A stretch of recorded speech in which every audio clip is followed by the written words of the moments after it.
And we were talking about the economy, and the main thing that he said is like, they have people working there doing the math and saying like, okay, what is the game looking like in a year? What is the game looking like in half a year? Etheria restart, Google Trends, the last 90 days. I think this was like announcing launch.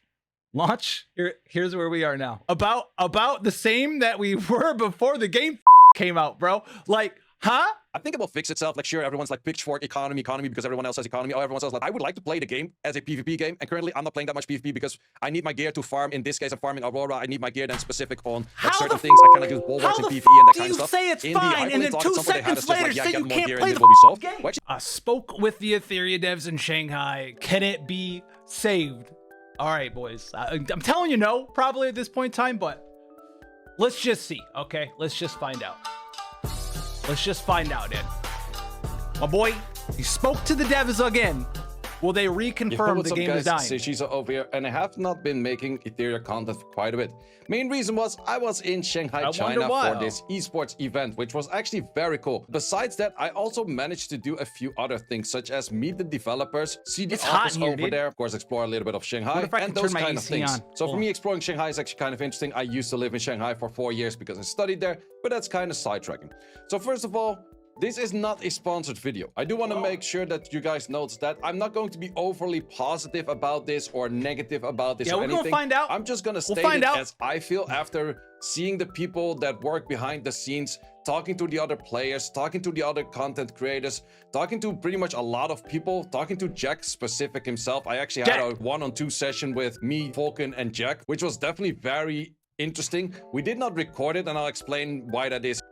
My man goes, it was very interesting. In a second later, but I do want to mention that this is not sponsored, so I do give my own opinion about anything on this. I'm not going to be white knighting as I see in the Discord community or the Reddit community, that some people is like everything that is positive is like a white knight, everything that's negative is like pitchfork, burn down the building, that kind of stuff. Now I want to give my honest opinion that I crafted after being to Shanghai, seeing the office, talking to the developers, talking to the people behind the scenes, and of course playing this game for a very long time myself. So I'm not entirely sure how many hours I have in this game right now, but I definitely have a fair bit of hours in this game right now. But to the question, do I still play? Yes, I'm definitely still playing. I'm actually very actively playing. For either arena, I'm actually currently sitting at rank 8, so definitely going decent over there. RTA definitely have to play a bit more, sitting somewhere pretty low rank-ish. Definitely something that I have to catch up a bit more. But that's also something that I would like to do more when the gear split is here, which I'll talk a little bit about in a second as well. Because we did have that talk with Jack, and we did actually have a whole bunch of new information that hasn't been posted anywhere, that hasn't been shared anywhere yet, and you're the first one going to be seeing it over here. But once again, I do want to mention, I'm not trying to I'm not trying to burn down the building. I'm not trying to do video starts here. Talking to the developers. Let's try it out. What is the player base that they're focusing on? This is not a game like Genshin Impact, Wuthering Waves, Honkai Star, where you log in, do your dailies, and log out, and then you call it a day until there's a next patch, and then you play maybe like 2 hours or 5 hours or 10 hours, play the storyline, and then you quit the game again, or you just play the dailies. This is more of a grindy game that every day you log in, you do your stability, and then besides your stability, if you actually want to progress properly, you do also want to go for your stability That takes less time than playing Genshin Impact every day. All right? That takes, dude, you can burn through like 300 energy in like 15 minutes. Put some wolves in there, dude. Use the wolf trick where you just like start wolves and then turn your phone off or whatever. Close the app, come back. It'll be like, oh, the wolves are complete and you missed your rewards. And they mail you the wolf rewards. Hot tip. And then you're fucking done for the day. And then maybe you can do your Ember Trek stuff or whatever. It takes less time to do. I don't like it's a grindy game because the drops are so refreshes with the crystals in there. Let's be honest. I would also say free to play friendly or pay to win friendly. Might this say it's like, oh, that's super pay to win? Well, to be honest, I've been refreshing my crystals every day so far, and I've never bought the crystal pack itself. So if we go for like the crystal trade thing, I still have the doubler, which is like the first time doubler thing out there. I am getting low on my crystals right now because I spent a little bit too much on this new event, which was maybe not really recommended on the Dreamscape. But I just kind of wanted to try it out, like how far I can get with that on the leaderboards and that kind of stuff. So with that said, the game is set up to allow you to spend as much money as you want for like the most minimal amount of reward. That's why it's like, is it pay to win? Is it free to play? They're about the same. Yeah, you can pay an exorbitant amount of money to get like, outside of just getting characters, which you can get characters as free to play stupid easily in this game anyway. As far as gear and shells and progression and stuff, dude, you can spend energy all day, right? Oh, you can't. You can attempt to buy refreshes all day, and it does not mean you're guaranteed to get anything. I think that this game is actually pretty free-to-play friendly. And might just say it's like, say, I totally disagree. Well, let me talk to you about the 8 players that are over here. Sure, some of them spend a fair bit, but there's also a few players that just spent like around $500 on this game. I might just say it's like $500 in free to play. It's fine, dude. $500. The first 6-7 weeks of running the Gacha game is absolutely insane. What are you talking about free to play? Well, what I'm talking about is these guys made it to the top 8 of the world, spending only $500. That's great. Let me tell you that much. For Summoners War, most people are way heavier spenders or way heavier tryhards to actually get towards tournaments in that kind of sense, because in the end, yes, you can spend a fair bit, and with spending, you do get an advantage. Otherwise, people wouldn't spend in the first place. Like, in the end, they're a company. They gotta make some money somehow anyways. So, with that said, I do think that this game is a lot more free-to-play friendly than Summoners War, because... Hold on. You know what? The amount of crystals you just get from clearing all high-end content is actually a lot. But that also goes back into focusing on the player base. This game is very rewarding if you play a lot. This game is very rewarding if you do everyday triple S over here. If you try to get the highest rewards in here. If you go towards your guild and you're actually in like a proper good guild and you get all of the rewards over there. There's so many good rewards in all of those shops, but you do actually have to buy all of those things. And as you can see over here, there's 4 days left. I pretty much finished the shop already. Why? Because I'm in a good guild. Like, those kind of things are all pretty much straight up free to play. Arena, well, does have to cost you a bit of crystals, but in the end, look at how much I have. If you're in Mythic, you just get a lot of those. You do these 2 on 2K, and those kind of things are really what pushes you towards like a next level. But that is very time invested. I thought you said you weren't sponsored? Not sponsored? Okay. And therefore, I would also say just the player base that they do focus on, from my understanding of talking to the developers and playing this game for I don't know how many hours. They don't really have one left. People that do want to invest time rather than want to invest money. Whereas a game like Wuthering Waves Genshin Impact is maybe a lot more focused on money rather than on time. So that is just a general bit of understanding. It's not really an issue with like the game or anything like that, but I just kind of wanted to give that You can't even compare those 2 games. They're like world exploration PvE games. Like, the only reason to spend money in those 2 games is just because your waifu's super hot and you want to have the C6 or whatever and absolutely shit on everything for the next 6 months. That's it. Do you need it? No. Absolutely not. Do you need to have like top tier world gear? No, because you're not competing against anybody. You're not competing. So there's no reason. That's an answer they gave you to make themselves sound better. You could spend time in this game. There's fucking nothing to spend time on. The World Arena RTA, like, win 20 matches, it hasn't reset since the game came out. I don't even think it's win 20. I think it's played 20 matches. That hasn't even reset since the game came out. They want you to spend time in their PvP title, but they don't reward you. Okay, all right, sure. All right, understanding of like, sure, this is a time-focused game rather than a money-focused game. There's not even that much time. You don't have to spend that much time in this game. It will cost you a lot more time. Put it on auto refresh and walk away. Content or play more effective or anything like that. But I would also say on time, one thing that I would like to mention for time as well. I was in Shanghai during the 2X weekend. Because of that, I felt like, ooh, I probably cannot really do that much of the stability. I actually managed to do 12,000 stability when I was in Shanghai. How did I do that? I was not sitting... I'll tell you how, because the game lets you turn it off in farm still. There is no time spent on this game. You put auto refresh, auto whatever on, you repeat battle, and you turn the app off, and then it dings you when you're done. So even if you're not like clearing it in 20 seconds, even if you have like 1 minute clears, 1.5 minute clears, you just turn the game off, turn it back on, which, by the way, the game loads faster than any other gacha game. Props to the devs, by the way, that I've ever played in my life. You literally go boop, boop, boop, and you're in the main screen. You hit repeat auto battle, refresh if you want to with Hydro Crystals, and then turn it back off. We're not spending my time. hotel like the 24/7. Absolutely not. I actually did the auto runs. The moment I did do the auto runs, I just started the new battle every time about like I just timed it. I did was he could turn the game off now. It took me about like 15 minutes ish. Time. And I just kept track of my phone. Like every 15 minutes, I just click on my phone. I go to the game, start my next run of 10, and then I click off my phone again. That is absolutely goated that you can actually turn off your phone while still playing this stuff. Because for Summoners War, I would have been out of battery within like 5-6 hours of that kind of stuff. And then I would have to charge with like a battery pack or anything like that. But the battery would definitely be more of an issue. In this case, I could still hang around with my friends. We could order taxis. I could use my phone for other things, blah, blah, blah. I could interact with other people. There was definitely a lot of options out there for me to still play while still interacting with the rest of the world. And that is actually really nice, but you have to get to the point where you can actually... That sounds like it took you a lot of time to do. Actually farm those things on like a proper setup as well. So it's very important that you already have that pre-setup.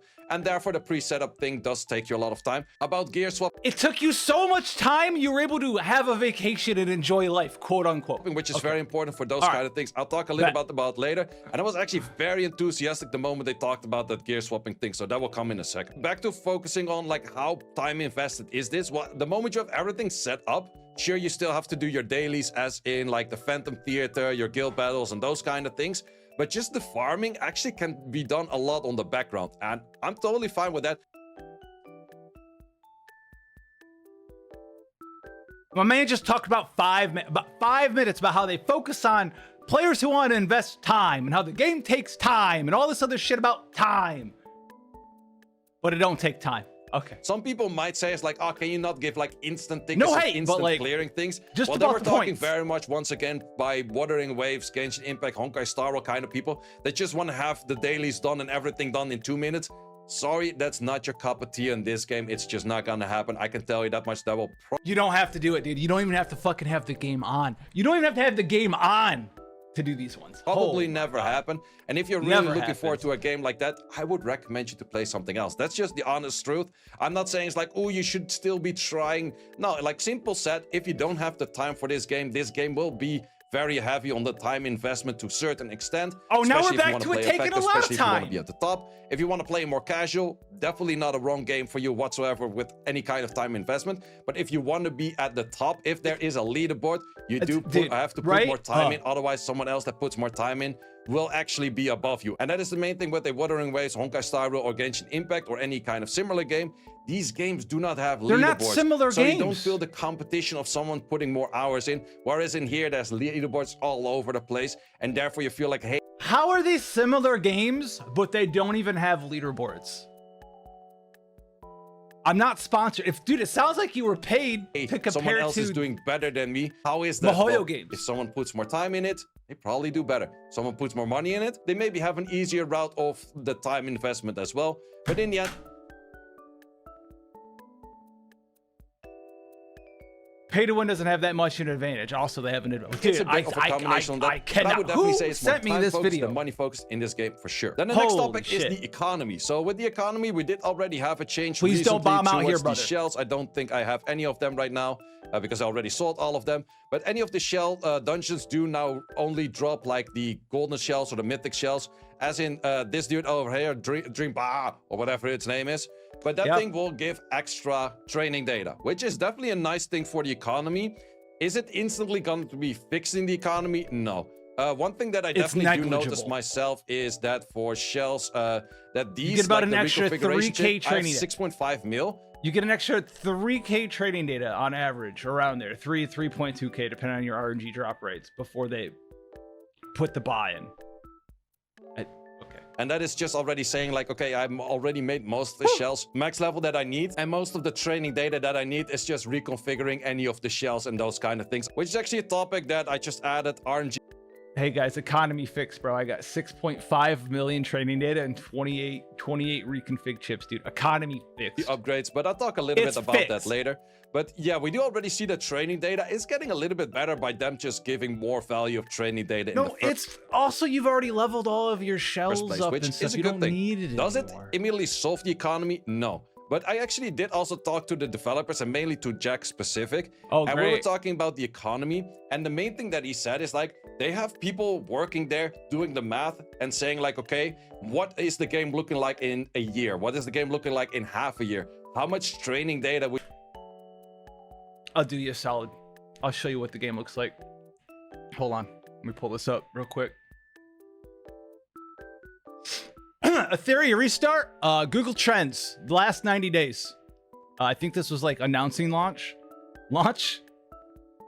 Here's where we are now. About the same that we were before the game fucking came out, bro. Like, huh? We're doing the math. We're crunching the numbers. We're going to the bottom, boys. Would you have by then? How much of this or how That's much my of that client. would you have by then? And I do already kind of notice it myself. I was sitting on like 24-ish million Etheria And coin. then you level There's 10 still a pieces lot of gear. Stuff that I have to sell with the current stuff that I have. And the moment you get more and more gear, the moment you already upgraded a fair bit of pieces, and as you can see, I already upgraded a very fair bit of pieces. Like if we compare this to other games, like how far did you upgrade everything in the first 6-7 weeks? Well, probably not this many plus 15s. It's something that kind of solves itself over time. Is it very annoying right Especially if you spend like fucking $5,000 or something, you know, now? it really Yes. solves it. Is it something that I still gave feedback onto? Yes. And the main feedback that I gave onto is that I want to be having a cheaper +3, +6, and +9 just to share or like just to check of like, okay, is the stats actually going into anything I like? The economy's if not, dog sell. shit.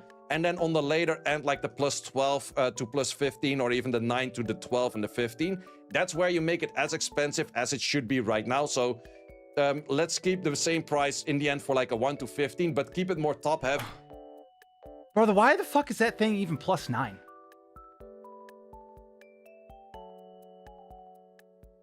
Why is it even +9 in this economy?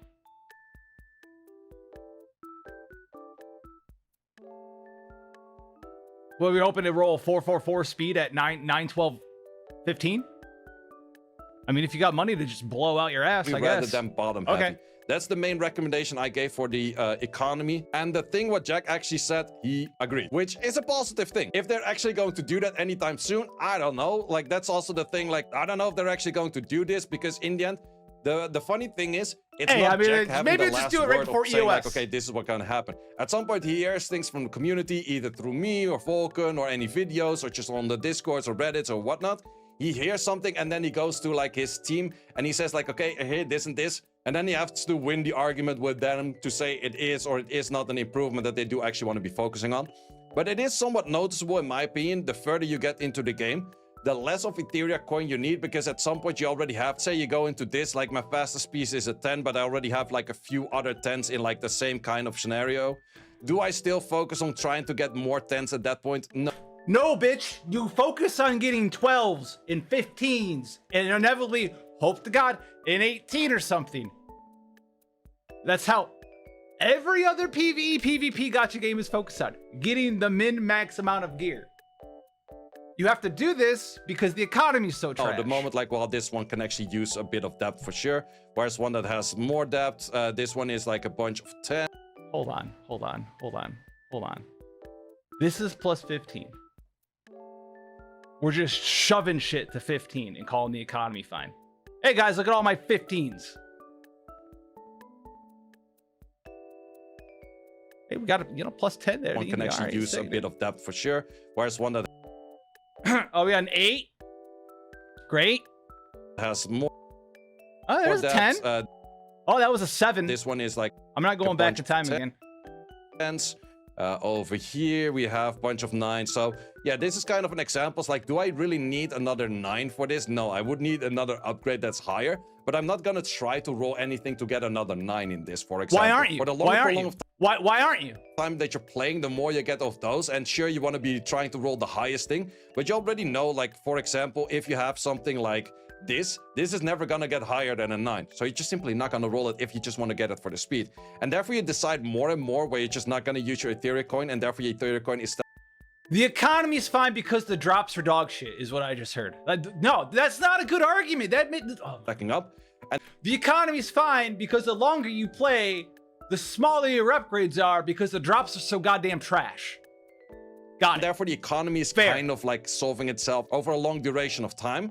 However, I would still say I want to be testing out like the first... No, what makes the game fucking boring for everyone to play, because the odds that you get an upgrade is so small, you don't even want to play the game anymore. That doesn't mean the economy's fixed. It means that you don't have any reason to spend money anymore because the game's just in a bad state. You're playing let's be realistic here. All of these kinds of games, the PvE, PvP games, they're not character-based games. If you want to make a distinction between something like a MiHoYo game like Honkai Star Rail or Genshin Impact, which are character-driven games, you can get gear upgrades, but games like this game, Etheria Restart, Epic 7, Summoner's War, they're all gear games at the end of the day. The reason you play the game, you spend energy in the game, you continue to play the game. It's just like a Diablo or a Destiny 2. You get smaller upgrades, so your characters become better and better and better, so you have an edge in different PvP environments, whether you're slightly faster than your opponent, you have higher effectiveness and they have effect resist, or you have higher effect resist and they have effectiveness in some builds, or you're able to get a combination of different builds and setups for a lot of different things in PvP. The economy isn't fixing itself, and it's not good just because no one can get gear because all the drop rates are so dog shit. few rolls and then just make the top heavy more expensive, just for like the earlier game to not struggle that much with the Etheria coin that you have. Because I got to this point like 6-7 weeks into the game. Someone that's less tried might get there. Like if I wanted to fix the economy, dude, just remove all mythic gear from the game. All the gear you guys have right now is infinitely better than anything you'll ever get in the future. Don't fucking spend money. In like 3 months and be already annoyed Hyperbole, and quit but the you game understand by that now. point. So it's stupid. I think the economy will over time fix this by giving like slightly bit better events. People are saying it's like, oh, this event should fix the economy. One event is never gonna fix the economy. Like the economy will only be made slightly easier and you get slightly more rewards, but it's not like instantly. You just injecting stuff into a dog shit economy doesn't fix the economy, right? We all lived through, you know, checks that were sent out. That fixed it. Fixed over one event. So for me, does it really need that much fixing? Well, I think if you just fix this, it is already quite a bit better, and then it still kind of fixes itself over time. Only issue is, did people quit by then? Only the future will tell. Hey man, the world economy, the more people that die, the better the economy gets, dude. Next topic is difficulty of the more people that leave and the less shit that is needed for people to gain access to, the better the economy is, bro. The prices will go down. The lower the demand is, dude. Hey, the supply doesn't have to increase. The demand just has to go down, you know? And I would mainly say the RNG as stages. So I'm not really talking about like, oh, we have like Terramaton is too difficult or Doki Doki is too difficult. I would say if you play long enough, if you go for the right builds, if you use the right units, and no, definitely you don't need a Lily, you don't need a Claws, there's the other options out there. For most of the stages, hear me out on that one, there's a few stages that only have one option out there. But I would say that Terramaton, Doki Doki, and Aurora can all be cleared with pretty much just whatever. I agree with this. The reason why it feels so bad for so many players and a lot of players latch on to I need XYZ character is because the economy is so dog shit, right? If you have a character like Lily, who you can build one build for, you trudge through the dog water economy to build one build for your Lily, and you can use her in every piece of PvE content. Guess what? That is one less character that you need to build for Aurora, Doki Doki, right? Terramaton, generic Ember Trek bullshit, right? All the different shell stages. There's a lot of different characters that you can use, but they all need to have different builds. And they all need to have different investments, and you need to lattice them up and all this other stuff, and it just slows everyone down. It's because the economy, in multiple ways, whether it's just lattices or if it's gear or if it's shells, is just so RNG and dog shit. So people get hung up on that. He's right here though. There's a lot of ways to approach all of these different fights, but it suffers from the economy being so dog water. Dog water. That's a new term. Units you use if you just use the right team. There's a lot of great content creators out there, such as Barcode, Jean B, me from time to time when I try to do those kind of things as well, with free-to-play teams that actually do showcase you like, yo, you can actually clear that if you do the investment right. Same for the Nico Nana share. It's maybe a little bit more difficult without a Lily, but I have definitely seen teams that do it without these days. No.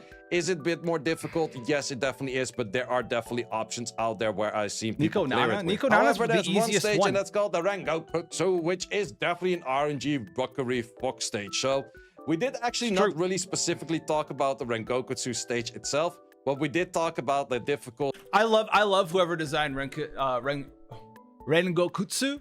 I love it because it's like, don't bring multiples of the same element because he'll punish you randomly. So bring as many different elements as possible. Okay, that makes sense. Until you realize that when you bring 4 different elements, you're upping the odds that at least one of your 4 dudes is going to get RNG cucked by being a counter element. Like, who designed it? We did not really have like an honest conclusion about that. So we did talk a little bit about like it should be also reduced. Also, don't stack them because it makes them mad. And that the PvE difficulty should be more in like the anything echo. Also, like, if your enemy rolls to the one that your DPS is weak to, his moves target the one that he's strong against. Like, Amber Track rather than the Shell Dungeon and Model Drop. I've ever seen in to be any honest, game. I don't really remember the exact answer on that, but we did not really have like a super clear answer on that. But he definitely did feel the struggle of a lot of players in Rengokutsu specific, because this dungeon is just straight up ass and straight up RNG and straight up annoying. And that is definitely where a lot of people dislike the game for just being too difficult. I would like to say it's like he agreed. Well, it's not because it's difficult, brother. It's not because of difficulty. Players don't care about difficulty. When people say it feels too difficult in most situations, it's not because it's hard, right? It's not like, oh, Dark Souls is too hard, I hate the game. There's some people that are like that. It's artificial difficulty. It's when people feel like they're being slighted because the RNG is what makes it difficult. It's artificial difficulty, right?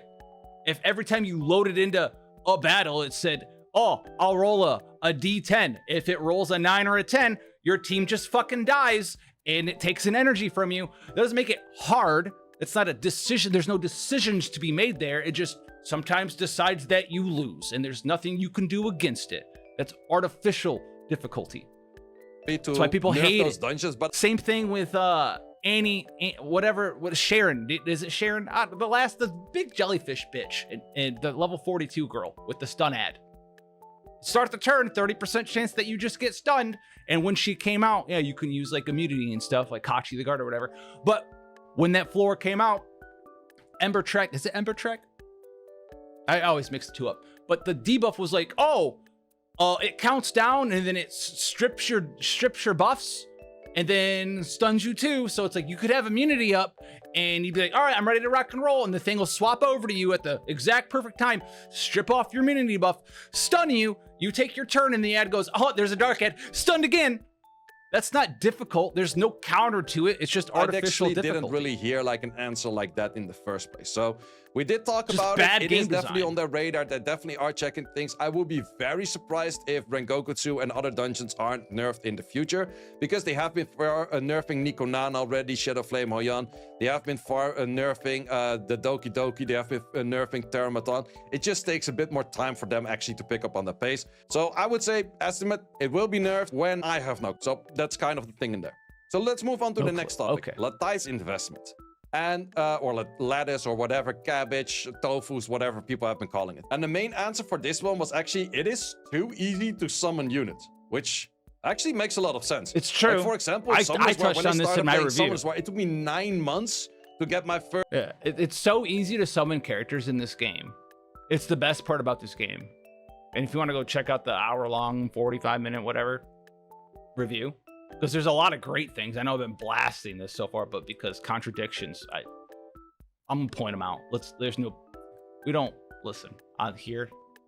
Those don't fly. But you can get so many characters so quickly to the point where it's just like, hampered by the dog shit economy. Who would have thought? That's crazy. Like,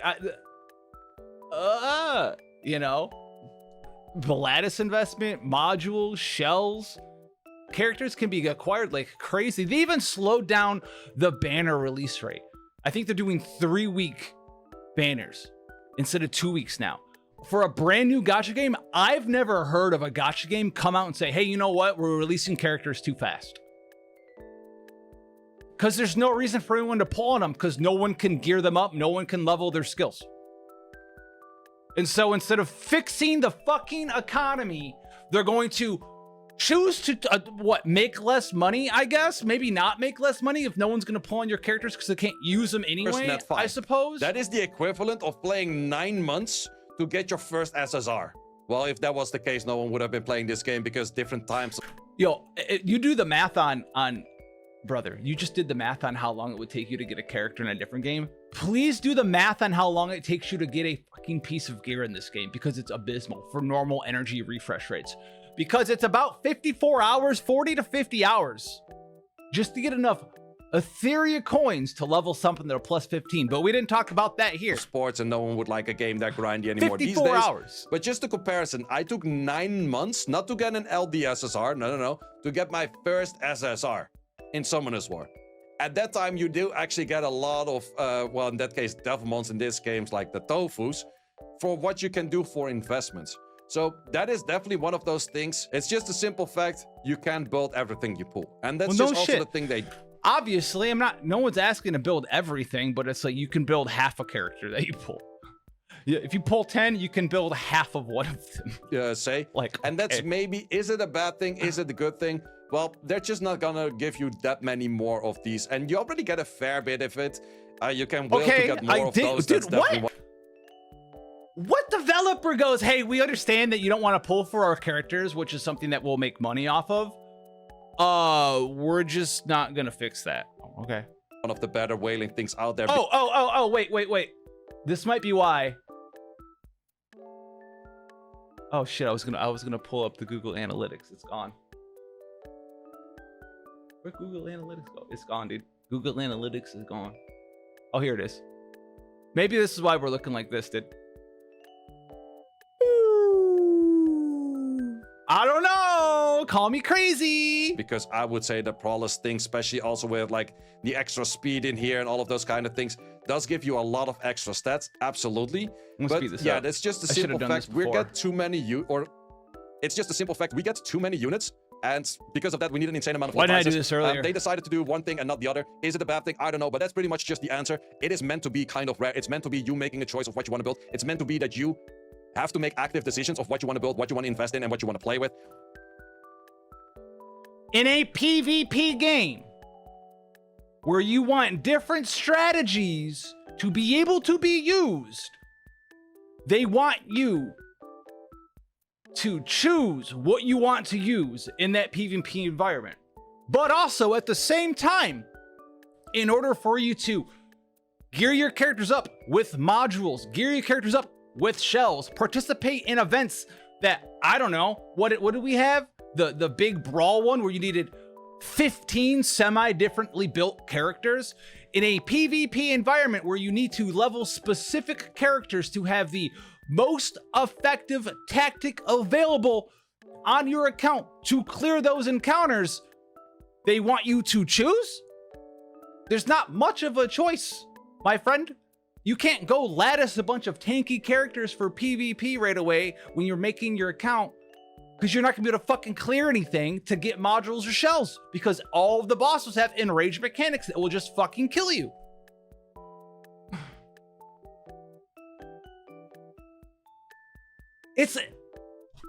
Am I dumb?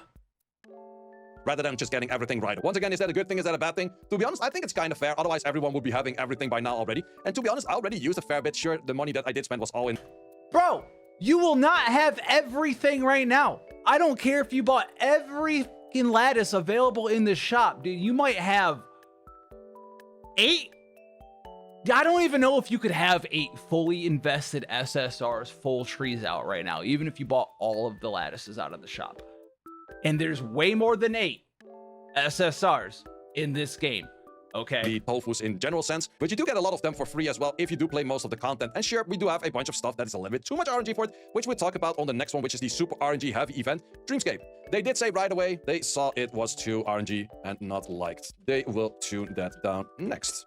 That is pretty much the main answer that they gave. So I can make a very long story on that, but long story short, they did see it was like the rest of the game. RNG. I don't know. People didn't like it, and they did see that they will probably tune that down on the next one. Sure, we still have events like the Shell story and that kind of stuff, which are pretty RNG happy, like on which things you do land or do not land, and how many of those revelation orbs you get. I think it's called Quick tip for Shell story. Listen, you get your green die, it's a little RNG. You get a 1 green die that lets you pick, right? Only ever use that last 1 green die to get another green die and just cycle around the board. Is it fun? No. Is it interesting? No. But if you make sure you never go down below 1 green die, you can just run laps around the fucking board over and over. I think I ended the last one with like whatever they're called. 17 but yeah, those kind of things, they're just kind of orbs RNG, and they like the RNG events. More people are more interested in the events that we have with the Candy Party, where just if you play everything, you just get everything. That kind of stuff, they still do like their RNG. That's atypical for like any gacha game. That is literally the industry standard. I don't know why we're trying to be different. Events, so they will be having RNG events in there, but they also do have events in there that are just catered towards more endgame players. So also, like no one even does that in a PvE focused gacha game. Events that just randomly rewards people random different things that will allow different players to progress their accounts technically at slightly different levels. In a PvE gacha game, you're trying to make this an esports PvP gacha game. And then you're also going to allow players to just, some dude get a ton of crazy shit and another dude get a ton of garbage. Yeah. Right. Okay. You know what? Go move this guy up to Mythic 7 or this guy Mythic 1 top 100. Why? Because he got fucking 17,000 gold lattices in every gold event, right? Hyperbole helps you get a point across, right? This guy over here though, all he got was Etheria coins and some fucking purple lattices. Get fucked. In a peak will always be one event that's just simple, clear for everyone, and there will be one event such as the Cage Rumble, Infinity Train, Dreamscape, or anything related to that kind of sense, which will simply be a more difficult event, but therefore also gives a lot of rewards the moment you can actually clear that. However, they did definitely see that the RNG was way too heavy in it, and therefore it was not liked as much as they were hoping for it. And they will definitely tune down on RNG in events, is what they said. Then the next topic is, for me personally, the most interesting topic out there, because the economy and everything, I think it will fix itself. Like, sure, everyone's like pitchfork economy, because everyone else has economy. Oh, everyone else has Lattice, let's pitchfork. I mean, I think this video did enough on breaking down that argument of it fixing it. I think we already covered that, to be honest with you. For me personally, I would like to play the game as a PvP game, and currently I'm not playing that much PvP because I need my gear to farm. In this case, I'm farming Aurora. I need my gear then specific on like, certain things. I cannot use bulwarks in PvE and that kind of stuff. Say it's fine, and then 2 seconds later say you can't play the fucking game? Well, actually, we got a very different answer this time, and an answer I'm a lot more pleased about, so definitely an interesting one right there. And the fun fact is, I asked the question, Jack interrupted me halfway and already gave the answer on something that I was about to ask. So that does actually show that they know what they're talking about, they know what's going on in the game, and they know what people are looking for.